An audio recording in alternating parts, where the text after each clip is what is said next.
સમાચાર વડોદરાથી સામે આવી રહ્યા છે। વડોદરામાં પણ લોકોના આરોગ્ય સાથે ચેડાઓ થઈ રહ્યા છે। તો સમરસ હોસ્ટેલમાં જમવામાંથી કીડા નીકળ્યા હતા।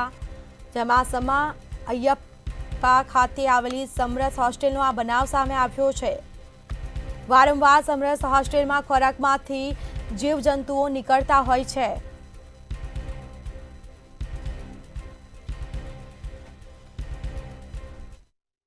तो अँ आश्रे 400 થી 500 स्टूडंट रहे छे।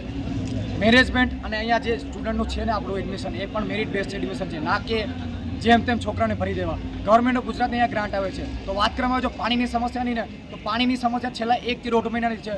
वर्बली अमे घणीवार छे ने मैनेजमेंटने प्रयास कर्यो कि सर अमारी वात सांभळो, तो वारंवार अमे रिपीटेड वस्तु कर्या करीए पण कोई अमारुं समाधान नथी आव्युं। अने जो जमवानी वात करवामां आवे ने आजनी सर, तो आजे एक स्टूडंट ज्यारे जमवा बेठो ने तो एने जमवामां खावानुं तो मळे, साथे साथे भोजનમાં એને ઇન્સેક્ટ આજે જીવડાઓ આવે છે। જીવડાઓનો મતલબ શું? કોઈ જનાવર ખાવા જમવા બેઠા છે આપણે, એવું છે?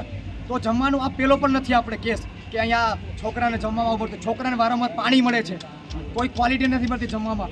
મેં આમાં પણ અમે રજૂઆત કરી છે કે અમારે ક્વોન્ટિટીની કોઈ જરૂર નથી, અમને ક્વોલિટી આપવામાં આવે તો સૌથી સારામાં સારું, પણ ક્વોલિટીમાં પણ છોકરાને સમજોતો કરવો પડે છે, પાણીમાં કોમ્પ્રોમાઇઝ કરવો પડે છે। હાઇજેનિક જમવાનું નથી મળતું પાણી હાઇજેનિક। છેલ્લા 4 વર્ષથી હું અહીંયા ભણું છું। જ્યારે હું અહીંયા ભણતો તો પહેલાં લાસ્ટ 2 વર્ષની વાત કરીએ તો આપણે આરઓનો વોટર અહીંયા છોકરાને પાણી પીવા માટે મળતું, પણ હવે મેસમાં છે ને એ પાણી